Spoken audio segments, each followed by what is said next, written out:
Hello दोस्तों, कहानियों की दुनिया में आप सभी का स्वागत है। आज से हम एक नए उपन्यास की शुरुआत करने जा रहे हैं जिसका शीर्षक है ब्राह्मण की बेटी। इसके रचयिता हैं बांग्ला साहित्य के बहुत ही प्रसिद्ध लेखक शरद चंद्र चट्टोपाध्याय। इनकी अधिकतर रचनाओं का हिंदी में अनुवाद किया जा चुका है। शरद चंद्र जी के जीवन पर रविन्द्रनाथ टैगोर और बंकिम चंद्र चटर्जी का बहुत ही गहरा प्रभाव पड़ा। ब्राह्मण की बेटी उपन्यास रूढ़िवादी विचारों पर आघात करती हुई एक रचना है। इस किताब की मुख्य पात्र है संध्या। वह एक ब्राह्मण की बेटी है। तो चलिए सुनते हैं इस कहानी को और आगे की कहानी का आनंद उठाते हैं। मोहल्ले में घूमने फिरने के बाद रासमणी अपनी नातिन के साथ घर लौट रही थी। गांव की सड़क कम चौड़ी थी। उस सड़क के एक ओर बंधा पड़ा मेमना यानी बकरी का बच्चा सो रहा था। उसे देखते ही बुढ़िया नातिन को चेतावनी देने के स्वर में सावधान करती हुई बोली, ए लड़की, कहीं आंख मीच कर चलती हुई मेमने की रस्सी लांघने की मूर्खता न कर बैठना। अरे यह क्या लांघ गई? तू भी हरामजादी बिना ध्यान दिए चल देती है। क्या तुझे रास्ते में बंधी बकरी दिखाई नहीं देती? नातिन बोली, दादी बकरी तो सो रही है। तो क्या, सो रही बकरी की रस्सी लांघने में दोष नहीं लगता? तुझे क्या इतना भी मालूम नहीं कि मंगल और शनि के दिन रस्सी लांघने का परिणाम अनर्थ होता है? काहे का अनर्थ होता है? यह सब बेकार की बातें हैं। तिलमिला उठी दादी बोली, ब्राह्मण के घर में जन्मी 9-10 साल की हिष्ट-पुष्ट लड़की के पास बुद्धि का अभाव लगता है, इसलिए वह इतना भी नहीं जानती कि मंगल और शनि के दिन बकरी की रस्सी को नहीं लांघा जाता। उल्टे मुझे समझाती है कि यह बेकार का वहम है। इन मरों की बकरी पालने के शौक के मारे तो लोगों का राह चलना दूभर हो गया है। सड़क के बीच बकरी को बांधने वाले भी कितने मूर्ख हैं। वे यह नहीं सोचते कि बेचारे बच्चे अनजाने में रस्सी लांघ जाते हैं। क्या उन्हें बच्चों के हित का भी ध्यान नहीं आता? लगता है जैसे उनके बच्चे हैं ही नहीं, तभी तो वे सोच विचार नहीं कर पाते। अचानक रासो की नजर बकरी को हटाने जा रही दूल्हे जाति की एक 12 वर्षीय लड़की पर पड़ गई। उस पर बरसती हुई बुढ़िया बोली, अरे तू कौन है? तू दूर हटकर क्यों नहीं चलती? कहीं मेरी नातिन से तेरा आंचल छू तो नहीं गया? लगता है कि तुझे ठीक से सुनाई दिखाई नहीं देता। घबराई हुई दूल्हे की लड़की धीमे स्वर में बोली, दादी जी, मैं तो स्वयं आप लोगों से बचकर चल रही हूं। तुझे इधर से गुजरने की अनुमति किसने दी है? यह बकरी भी शायद तेरी है। तुम कौन जात के हो और यहाँ किस प्रयोजन से आए हो? दादी जी, हम लोग दूल्हे हैं, लड़की ने उत्तर दिया। अरे मेरी नातिन को कहीं छू तो नहीं दिया?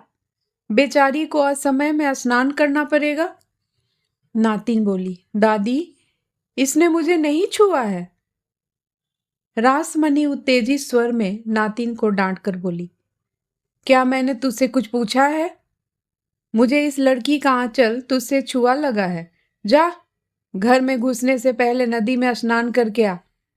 इन नीच जाति वालों की संख्या में निरंतर हो रही वृद्धि के कारण उस जाति वालों का जीना हराम हो गया है। दूल्हे की लड़की को डांटती हुई बुढ़िया बोली, हरामजादी, अपने मोहल्ले से बकरी बांधने के लिए ब्राह्मणों के मोहल्ले में आने की बात तेरी समझ में नहीं आई? डरी और लज्जित हुई लड़की ने मेमने को छाती से चिपका कर कहा, मैंने किसी को नहीं छुआ है। ठीक है, किंतु इस मोहल्ले में तेरा आना कैसे हुआ? दूर किसी घर की ओर अंगुली से संकेत करती हुई लड़की ने कहा, मेरी नानी द्वारा मुझे और मेरी माँ को घर से निकाल देने पर उन महाराज जी ने अपने घर के पिछवाड़े हमें रहने को स्थान दिया है। किसी भी कारण से किसी की दुर्गति के मामले में प्रसन्न होने वाली तथा रुचि रखने वाली रासमणी प्रसन्न हो उठी और पूरी कहानी को जानने की इच्छा से बोली, तुम्हारी नानी ने तुम लोगों को कब निकाला? परसों रात को। तो क्या तू एक कौरी दूल्हे की छोकरी है? अरे बताती क्यों नहीं? यह तो मैं जानती हूं कि तेरे बाप के मरते ही तेरी बुढ़िया नानी ने तुम लोगों को घर से चलता किया है? तुम छोटी जात वालों का बेड़ा गर्क हो। अब क्या तुम लोग ब्राह्मण के मोहल्ले को भ्रष्ट करोगे? तुम लोगों का दिमाग खराब नहीं हो गया? तुम्हारी माँ को कौन इस मोहल्ले में लाया है? ऐसी मूर्खता राम तनु के दामाद के सिवा और किसी के द्वारा तो की नहीं जा सकती। साला घर जमाई बनकर ससुर की संपत्ति पर ऐश कर रहा है। पता नहीं साला क्या सोचकर भंगी चमारों को इस मोहल्ले में ले आया है। इसके बाद रासमणि ने संध्या को आवाज दी, बेटी संध्या, क्या घर में ही हो? खाली पड़ी धरती के उस ओर रामतनु के घर की खिड़की है। उस खिड़की से बाह मुंह निकालकर 19-20 वर्ष की एक सुंदर सलोनी लड़की बोली, कौन पुकार रहा है? रासमणि को देखकर अरे नानी है कहती हुई संध्या घर से बाहर आ गई और बोली, बता नानी, क्यों शोर मचा रही हो? रासमणि बोली, बिटिया, तेरे नाना तो कुलीन ब्राह्मण थे। तेरे बाप को यह क्या सूझी जो ब्राह्मणों के मोहल्ले में शूद्रों को बसा दिया? क्या यह सब निंदनीय कार्य नहीं है? इसके बाद अपने गाल पर हाथ रखकर हैरान प्रकट करती हुई नानी संध्या से बोली, जरा अपनी माँ को इधर भेज। देखती हूँ कि जगत धात्री इन्हें निकालने को सहमत होती है कि तो ठीक है, नहीं तो चटर्जी भैया से जाकर गुहार लगाऊंगी। पता चलेगा कि नामी गिरामी जमींदार भी कुछ करते हैं या नहीं। संध्या ने चकित भाव से पूछा, नानी, किसे निकालने को परेशान हो रही हो? अपनी माँ को बुला, उसके सामने सारी बात कहूंगी। इसके बाद अपनी नातिन की ओर संकेत करती हुई रासमणि ने कहा, यह लड़की मंगल के दिन बकरी की रस्सी लांग गई और दूल्हे की लड़की से छू गई। संध्या ने बुढ़िया की नातिन से पूछा, क्या तुझे दूल्हे की लड़की ने छू लिया था? सहमी हुई बुढ़िया के पास खड़ी दूल्हे की लड़की ने उत्तर दिया, दीदी, मैंने किसी को नहीं छुआ। रासमणि की नातिन ने भी समर्थन में कहा, मुझे किसी ने नहीं छुआ। क्रोध से उत्तेजित रासमणि दोनों को डांटती हुई बोली, झूठ बोलते हुए तुम्हें शर्म नहीं आती? मैंने अपनी आंखों से देखा कि दूल्हे की लड़की का आंचल तुझसे छुआ है। नातिन बोली, नहीं नानी, वह मुझसे दूर थी। रासमणि बिगड़ उठी और चिल्लाकर बोली, हरामजादी, झूठ बोलती है। जाओ नदी में नहा कर आओ। घर चलने पर मैं तेरी खबर लेती हूँ। संध्या हंसकर बोली, नानी, नहीं छुआ तो असमय में बेचारी को क्यों नहाने पर विवश कर रही हो? जली भूनी रासमणि बोली, लड़की को नहाना ही पड़ेगा, किंतु तेरे पिता ने अपने ही मोहल्ले में शूद्रों को बसाकर कौन सा पुण्य कर्म किया है? घर जमाई को अपनी मर्यादा में रहना चाहिए। उसके ऐसे कार्य का भला कौन समर्थन करेगा?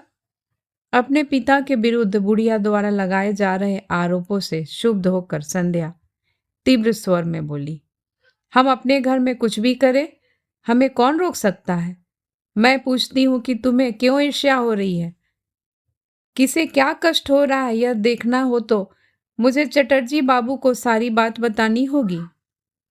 संध्या बोली, नानी, तुझे किसने रोका है? जिसे कहने को तेरा जी चाहे कह दे। वह बड़े आदमी हैं तो क्या हुआ? क्या हम किसी से उधार मांगकर खाते हैं? रासमणि आपे से बाहर होकर बोली, देखो इस छोटी सी छोकरी की कितनी लंबी जवान है। मैं गोलोक चटर्जी को कहने की बात कह रही थी, तुम लोगों ने शायद उनके महत्व को पहचाना नहीं। कोलाहल सुनकर जगतदात्री बाहर आ गई। उसे देखकर रासमणि अग्नि ज्वाला के समान धधकने लगी। अपनी चीख और चिल्लाहट से सारे मोहल्ले को सुनाती हुई रासमणि बोली, जगतदात्री, तुझे पता है कि तेरी लड़की के विचार कितने उच्च हैं? खूब पढ़ी लिखी है ना? कहती है कि इस गोलोक चटर्जी की कोई परवाह नहीं है। क्या हम उनके बाप दादा का दिया खाते हैं जो हमारा दाना पानी बंद कर देंगे या हमें गांव से बाहर निकलवा देंगे? हमने शूद्रों को इस मोहल्ले में स्थान देकर कुछ भी बुरा नहीं किया है। कोई बड़ा होगा तो अपने लिए होगा, किंतु अपने लिए नहीं। हमें अपने किए पर कोई पछतावा नहीं है। कुपित और चकित हुई जगद्धात्री ने तीखे स्वर में लड़की से पूछा, क्यों री, क्या तूने यह सब कहा है? संध्या बोली, मेरे कहने का अभिप्राय किसी को अपमान करना नहीं था। हाथ मटकाती हुई रासमणी बोली, तो क्या उनका सम्मान कर रही थी? अरे कहा है तो मुकरती क्यों है? अचानक रासमणी अपनी उग्रता छोड़कर मृदु स्वर में बोली, जगद्धात्री, मैंने तो शास्त्र की बात कही थी कि मेरी नाती ने मंगल के दिन बकरी की रस्सी को लांग कर ठीक नहीं किया। इस पर संध्या ने पूछा, बीच सड़क पर किसने बकरी बांध रखी थी? मैंने इसे बताया कि यह दूल्हे की लड़की का काम था और उसी का आंचल मेरी नातिन को छू गया। मैं अपनी नातिन को नहाने को कह रही थी। मैं संध्या से बोली, बेटी, यदि तेरे बापूजी इन दूल्हे डोमों को इस मोहल्ले में न बसाते तो यह अनर्थ क्यों होता? छोटी जात वालों को भला आचार विचार का ध्यान कहाँ रहता है? बूढ़े गोलोक चटर्जी प्रायः उधर से आते जाते हैं, उन्हें पता चलेगा तो क्रुद्ध हो जाएंगे। जगद्धात्री, मैंने केवल इतना ही कहा। इस पर तेरी लड़की ने मुझे क्या क्या नहीं सुनाया, खाली पीटने की कसर रह गई थी। क्या बड़ों के सामने लड़की का ऐसा असभ्य वचन मुंह से निकालना अच्छी बात है? क्या लड़कियों को यह शोभा देता है? माँ ने क्रुद्ध स्वर में बेटी से पूछा, क्या तूने यह सब कहा है? लड़की द्वारा इनकार किए जाने पर उत्तेजित माँ बोली, तो क्या तुम्हारी नानी झूठ बोल रही है? रासमणी भी क्रोध से उबलने लगी और बोली, ए छोकरी, बोलते वक्त जो मुंह में आया बोलती गई है और अब मुकरती है कि मैंने नहीं कहा। क्या मैं तुम्हारी शत्रु हूं जो तुम पर मिथ्या आरोप लगाऊंगी? संध्या घबरा गई, फिर भी संभल कर बोली, माँ, तुझे अपनी बेटी पे विश्वास है तो ठीक है, नहीं तो मैं क्या कर सकती हूँ? तुम्हारी दृष्टि में नानी अधिक प्रामाणिक है तो उसी की मानो। यह कहकर संध्या किसी अन्य प्रश्न को दागे जाने की आशंका से जल्दी से खुले दरवाजे से भीतर चली गई। दोनों महिलाएं लड़की के इस उपेक्षापूर्ण व्यवहार पर विस्मित हुई, एक दूसरे का मुंह देखने लगी। इस बीच दूल्हे की लड़की भी मौका देखकर मेमने को छाती से चिपकाकर वहां से भाग खड़ी हुई। जली भुनी रासमणी कठोर शब्दों में बोली, कहना अच्छा तो नहीं लगता, फिर भी कहे बिना नहीं रहा जाता। अब तो तूने अपनी आंखों से अपनी लड़की की करतूत देख ली। यदि कहीं तेज न होती तो क्या कुलीन परिवार की लड़की अभी तक कुंवारी बैठी रहती? इसकी आयु की लड़कियां तो 4-5 बच्चों की मां बनी बैठी है। जगद्धात्री भला क्या उत्तर देती? उसकी चुप्पी से रासमणी भी शांत हो गई। फिर थोड़ी देर में बोली, जगद्धात्री, मैंने सुना है कि चक्रवर्ती का छोरा अब भी तेरे घर आता रहता है। तूने उसे छूट दे रखी है, क्या यह सब सत्य है? जगद्धात्री चिंता और संकोच से मुंह न खोल सकी। रासमणी बोली, पुलिन की अम्मा ने जब मुझे यह सब कहा तो मैं उससे लड़ पड़ी। मैंने कहा, हरिहर बनर्जी की नातिन और रामचंद्र की लड़की जगद्धात्री क्या कभी किसी शूद्र के छोकरों को अपने घर में घुसने दे सकती है? जगद्धात्री को कायस्थों के घर पैर रखने से घबराती है। कोई शूद्र लड़का उसके घर में घुसने का साहस कैसे कर सकता है? अपना ही चाहने वाली तथा समाज में अपनी प्रतिष्ठा बनाए रखने के लिए प्रयत्नशील इस बुढ़िया के सामने जगद्धात्री भला कैसे मुंह खोलती? कोमल और धीर में स्वर में बोली, मौसी, तुम तो जानती हो कि बचपन से उसका हमारे घर में आना जाना है और वह मुझे चाची कहकर पुकारता है। तुम्हारी बात तो ठीक है, किंतु एकदम रोकना भी तो अच्छा नहीं लगता। इसलिए वह कभी कभी भूले भटके साल 6 महीने एक आध बार ही आता है। फिर बिना माँ बाप के अनाथ छोकरे पर दया भी आ जाती है, इसलिए मुंह से न कहते नहीं बनता। सुनकर उफनती हुई रासमणी बोली, जगद्धात्री, मैं तो ऐसी दया और सहानुभूति का समर्थन नहीं करती। मैं तो इसे भर्त्सना योग्य ही कहूंगी। क्रोध की मात्रा अत्यधिक बढ़ जाने से रासमणी कांपने लगी थी। बड़े प्रयत्न से अपने को संभालने के उपरांत वह बोली, उस मनचले छोकरे को शायद तुम भोला भाला और मासूम समझती है। तुझे मालूम नहीं कि वह कितना बदमाश है? ऐसा पाजी पूरे इलाके में दूसरा कोई नहीं होगा। चटर्जी बाबू ने छोरे को बुलाकर वजीफे का प्रलोभन छोड़कर शरीफ आदमी की तरह रहने के लिए खूब समझाया था। उन्होंने बिलाए जाने की जिद न करने को बहुत कहा, किंतु उसने उनकी कहाँ सुनी। बूढ़े का मजाक उड़ाता हुआ छोकरा बोला, बिलाए जाने से जाति भ्रष्ट होती है तो हो जाए। मैं गोलोक की तरह भेड़ बकरियों को बिलायत भेजकर पैसा नहीं कमा सकता, और न ही मैं अपने समाज का शोषण कर सकता हूँ। यह सब कहकर बुढ़िया बोली, गोलोक जैसे परम वैष्णव को खरी खोटी सुनाने वाले का तो मुंह नोच लेना चाहिए था। गोलोक सीधा आदमी है ना, नहीं तो 2-4 जड़ दिए होते और बाह बाजू तोड़ दिए होते। जगदात्री बोली, मौसी, मैंने तो अरुण को कभी किसी की निंदा अथवा चुगली करते नहीं देखा। तो क्या मैं और चटर्जी भैया झूठ बोलते हैं? तुम लोग झूठ क्यों बोलने लगे? मैं तो लोगों की सामान्यतः किसी बात को बढ़ा चढ़ाकर कहने की प्रवृत्ति की बात कर रही थी। जगदात्री, क्या लोगों के पास केवल दूसरों की चर्चा करने का ही एक काम रह गया है? बिलाए जाकर किसने कौन सा किले फतेह किए हैं? वहां से किसानी की विद्या सीखे जाने पर हंसी आती है।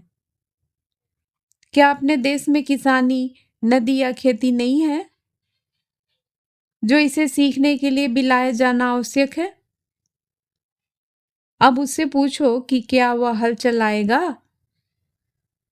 राम राम, ब्राह्मण जन्म को बेकार गंवाने से पहले उसकी मृत्यु क्यों नहीं हो गई? जगदात्री को अब यह चिंता सताने लगे कि मौसी की आवाज को सुनकर तमाशा देखने की शौकीन मोहल्ले की स्त्रियों का कहीं जमघट न लग जाए। यह शांत स्वर में अनुरोध करते हुए बोली, मौसी, बाहर खरी थक गई होगी, भीतर चलकर आराम से बैठो ना। नहीं, काफी देर हो गई है, अब बैठने का समय नहीं है। नातिन को नहलवाना भी तो है। हरामजादी दूल्हे की छोकरी से छूकर भ्रष्ट हो गई है। नातिन बोली, दादी, जब तू बातें कर रही थी उसी बीच वह लड़की चली गई, किंतु उसने मुझे छुआ बिल्कुल नहीं। फिर मुकर रही है, शैतान छोकरी। हाँ जगद्धात्री, देखो, तुमसे कहे जा रही हूँ, अपने मोहल्ले में शूद्र को बसाना अच्छा बात नहीं है। जमाई राजा को बता देना। मौसी, अवश्य कहूंगी। कहना भी क्या, इन्हें कल ही निकाल करती बाहर करती हूँ। इनके रहने से अपने को भी कम परेशानी नहीं है।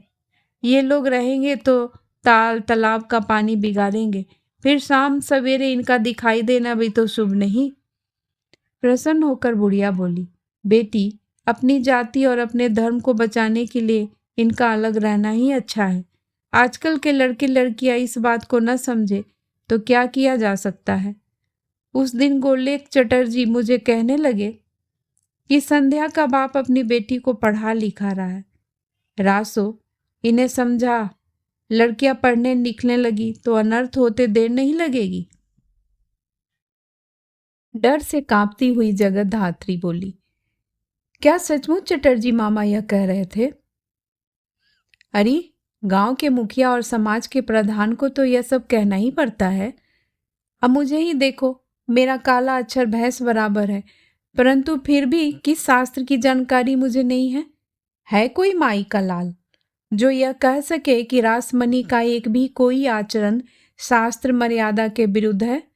इसे ही देख लो, लल्ली द्वारा बकरी की रस्सी को लांघते देखकर मैंने उसे टोका और कहा, अरे लड़की, मंगल के दिन तू यह कैसा अनर्थ कर रही है? क्या किसी पंडित में मेरी बात को काटने का दम है? मैंने अपने माँ बाप से यह सब सीखा है। हाँ, अपनी नई रोशनी में पली लाडली से पूछो, क्या उसे इस सब बातों की जानकारी है? जगद्धात्री ने कहा, मौसी, थोड़ी देर बैठोगी तो लड़की को बुलवाऊंगी। रासमणी देर हो जाने की बात कहकर नातिन को आगे करके चल दी, किंतु 2-4 डग भरने के बाद लौट पड़ी और बोली, जगत धात्री, ऐसे श्रेष्ठ वर को हाथ से जाने कैसे दिया तूने? मौसी, अभी हाथ में तो रखा हुआ है, किंतु एक तो संपत्ति के नाम पर उसके पास घर द्वार कुछ भी नहीं है, दूसरे उसकी आयु भी कुछ अधिक है। चकित होकर रासमणी बोली, उसके पास घर संपत्ति नहीं है तो क्या हुआ? तुम्हारे पास तो सब कुछ है। तुम्हारा कोई लड़का तो है नहीं, लड़की भी यही एक है, फिर किसे देना है? इसी लड़की को और दामाद को ही तो अपना सब कुछ दोगी। कुलीन परिवार के लड़के की भी आयु कभी देखी जाती है? 40-42 भी कोई आयु है?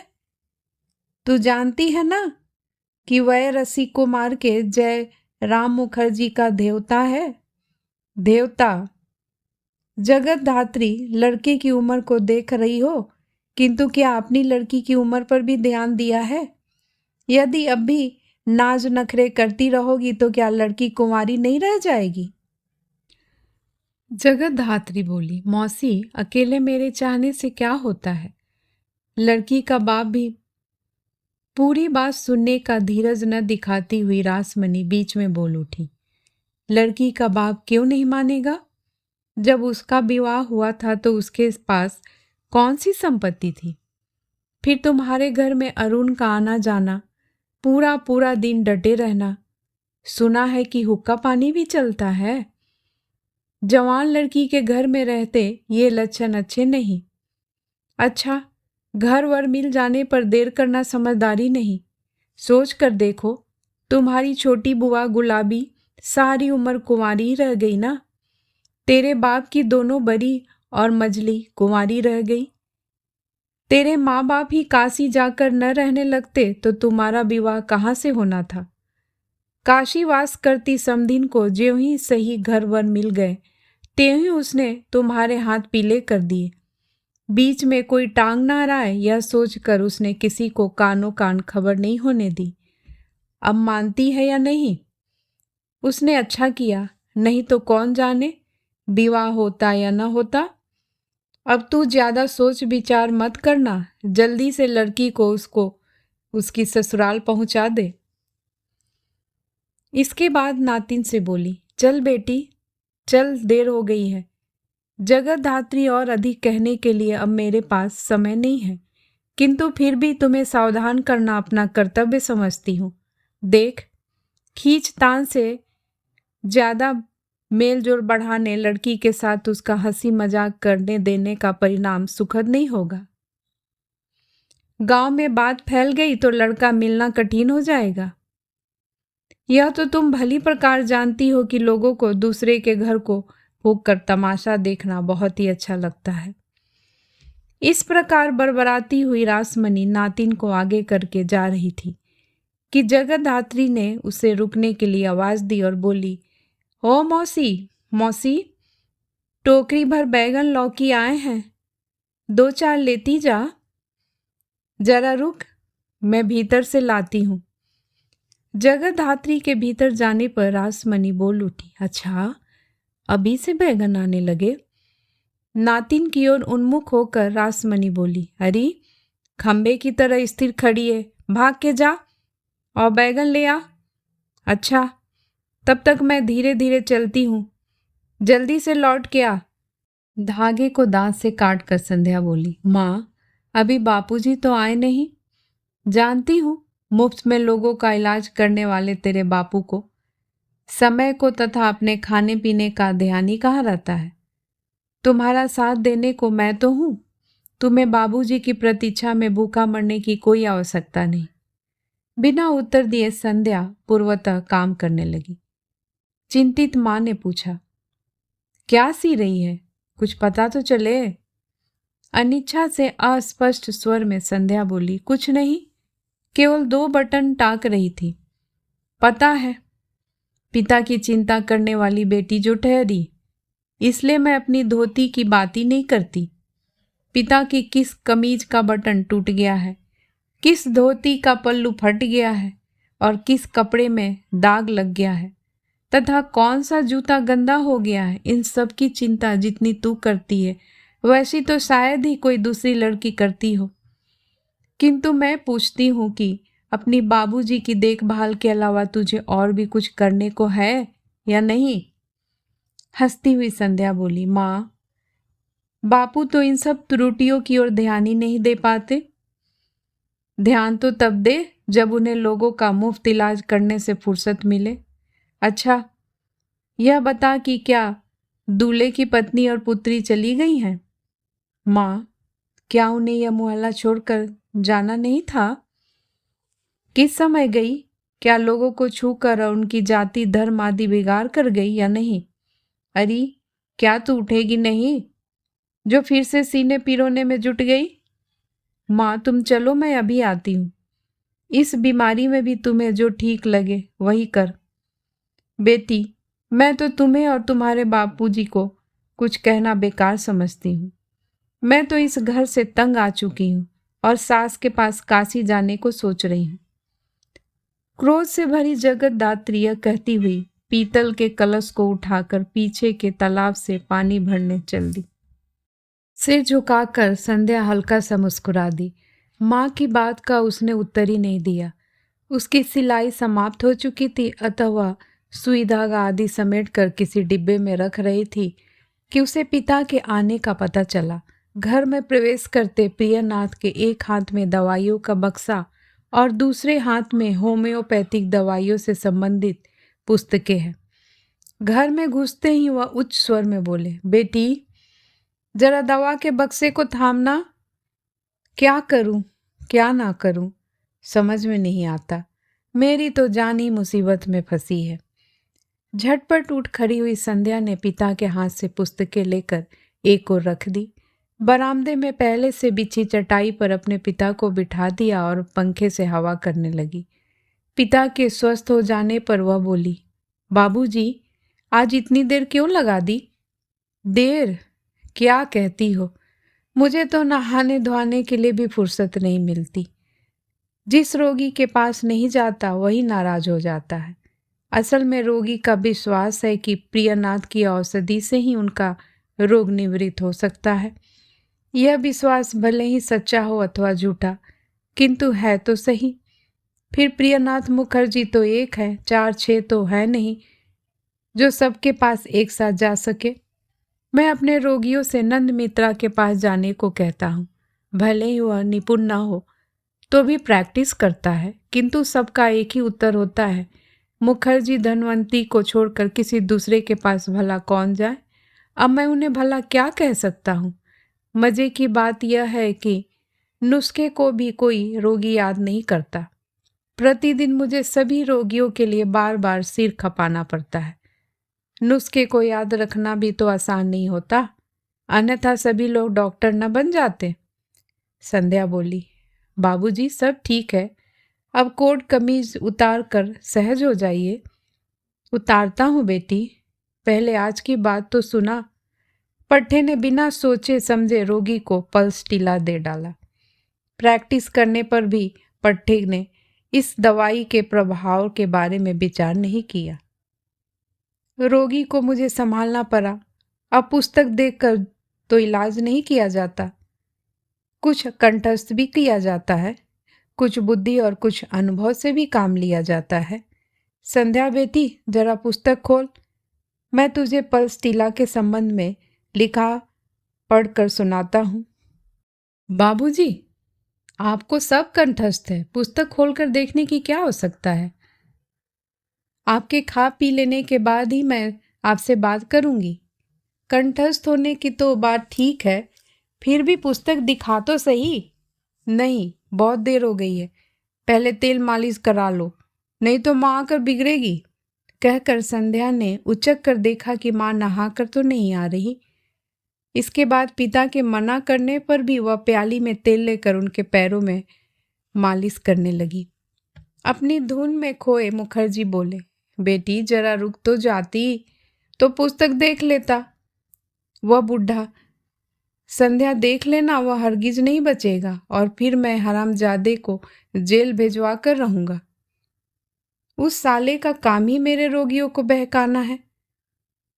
5 के चाचा को मैंने सोच समझ कर औषधि दी और मेरे पीछे प्राण उसके पास पहुंचकर उससे बोला, देखो क्या औषधि दी है। प्रियनाथ ने संध्या ने क्रूर होकर पूछा, फिर क्या हुआ? प्रियनाथ अत्यंत उत्तेजित स्वर में बोले, साला पाजी हरामी गधा मेरी दी हुई दवा को गटागट पीकर बोला, यह दवा थोड़ी ही है, यह तो पानी है, इससे रोग थोड़े मिटता है।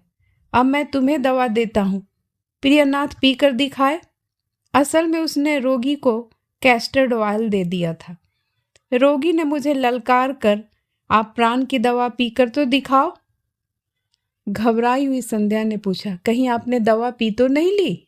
नहीं बेटी नहीं, किंतु इस प्राण के कारण दोपहर तक भटकता रहा, किंतु एक भी रोगी मेरे पास नहीं फटका।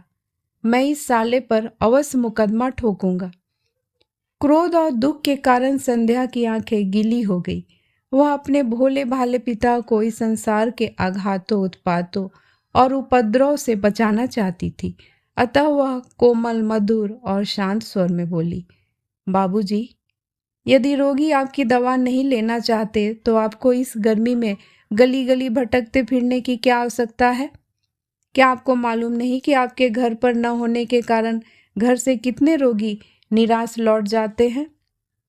संध्या के इस कथन में 1% भी सत्य नहीं था। गांव के दीन दुखी घर पर दवा लेने आते हैं तो संध्या के पास ही आते हैं। उन्हें शायद प्रियनाथ के डॉक्टर होने की जानकारी ही नहीं होगी। हाँ, यह बात अलग है कि संध्या द्वारा दी गई दवा अचूक सिद्ध होती है। सुनने में तो यहाँ तक आया है कि रोगी प्रियनाथ के घर पर न होने की पक्की जानकारी के बाद ही संध्या के पास आते हैं, किंतु पिता की प्रसन्नता के लिए उसे मिथ्या भाषण में कोई संकोच नहीं। प्रियनाथ ने संध्या के कथन को सत्य मान लिया और परेशान होकर बोला, हाँ, निराश लौट गए। कौन थे वे? क्या नाम था उनका? किस समय आए थे और किधर चले गए? क्या तुमने उन लोगों के उनका नाम धाम कुछ पूछा था? अपने को लज्जित अनुभव करती हुई संध्या बोली, बाबूजी, हमें किसी से उसका नाम धाम पूछने की क्या आवश्यकता है? जिसे गरज हो वो लौट कर आएगा। तुम लोगों की इस मूर्खता से तो मैं परेशान हो गया हूँ। यदि उनका नाम धाम पूछ लिया होता तो तुम लोगों की क्या हानि हो जाती? मैं अभी उनके पास पहुंच जाता और मेरी दवा की एक ही खुराक से उनका रोग दूर हो जाता। तेल मलने में लगी संध्या कुछ न बोली। प्रियनाथ ने पूछा, क्या वे फिर किसी समय आने को कह गए हैं? शायद शाम को आए। शायद। तुम अपनी गलती नहीं मानोगी? मान लो बेचारे किसी कारण से ना आ सके और फिर बिपिन के हत्थे चढ़ गए। बदमाश पाजी प्राण भी तो मेरे रोगियों को फंसाने में लगा रहता है। कहीं इन दोनों को तो टोर नहीं लग गई? मुझे ये अच्छा नहीं लग रहा है। क्या घर में मुट्ठी भर चना चबेना नहीं था? उन रोगियों को खाने को देकर रोक लिया होता। जब तक मैं स्पष्ट निर्देश न दूं किसी को तब तक कुछ सोचता ही नहीं। कोई अपनी बुद्धि से काम लेता ही नहीं। अरे कौन झांक रहा है? भीतर चले आओ भाई। अरे राम, मैं यह क्या, तुम तो लंगड़ा रहे हो। प्रियनाथ के स्नेह और सम्मान से प्रभावित एक अधेड़ आयु का किसान भीतर आंगन में आ उपस्थित हुआ। वह बड़ी बेपरवाही से बोला, डॉक्टर साहब, मैं ठीक हूँ, कुछ नहीं हुआ। तुम अपने लंगड़ाने को कुछ होना समझते ही नहीं। संध्या, तेल मलना छोड़, यह अर्निका का केस है। राम, मैं तुम्हें रोग की गंभीरता को समझना चाहिए। प्रियनाथ के पांव दिखाने के आदेश पर राम मैंने करुण दृष्टि से संध्या की ओर देखते हुए कहा, दीदी, कल गिर गया था और पैर में मोच आ गई थी। संध्या की ओर देखकर प्रियनाथ बोले, मैंने पहली दृष्टि में बता नहीं दिया था कि यह अर्निका का मामला है। अच्छा भाई, बताओ कि तुम गिरे कैसे? दरवाजे के पतनाले के ऊपर वाले तख्ते को लड़कों ने हटा दिया था। मुझे इसकी जानकारी नहीं थी। अनमना सा उसमें गिर पड़ा और मोच आ गई। प्रियनाथ अनमना शब्द को मानव स्वभाव का अंग बताकर उसकी शास्त्रीय व्याख्या करने में जुट गए और फिर पूछा, इसके बाद क्या हुआ? महाराज, फिर क्या होना था? उसी समय से दर्द से बुरी तरह करा रहा हूं। धरती पर पैर नहीं रखा जा रहा है। संध्या बोली, बाबूजी, बहुत देर हो गई है, रोगी को अर्निका देकर चलता करो। प्रियनाथ बोले, संध्या बेटी, धीरज रख, केस पूरी तरह समझने तो दे। नुस्खा निश्चित करना क्या मजाक है? जल्दबाजी की तो बदनामी हो जाएगी। हाँ भाई, इस समय दर्द कैसा है? बड़े जोर की टीस उठती है। मैंने यह नहीं पूछा, मैं जानना चाहता हूं कि किस ढंग का दर्द है। घिसने जैसा, मलने जैसा, सुई चुभने जैसा, या फिर बिच्छू के काटने जैसा? कुनकुन करता है या झंझनाता है? जी हाँ महाराज, झंझनाता है। फिर क्या होता है? फिर क्या होता है? दर्द के मारे बुरा हाल है। क्या कहा? मरे जाते हो? और नहीं तो क्या, लंगड़ा कर चलता हूँ। धरती पर पाँव नहीं धरा जाता। यह मरना नहीं तो क्या है? शैतान लड़के न बात सुनते हैं और नहीं मनाही मानते हैं।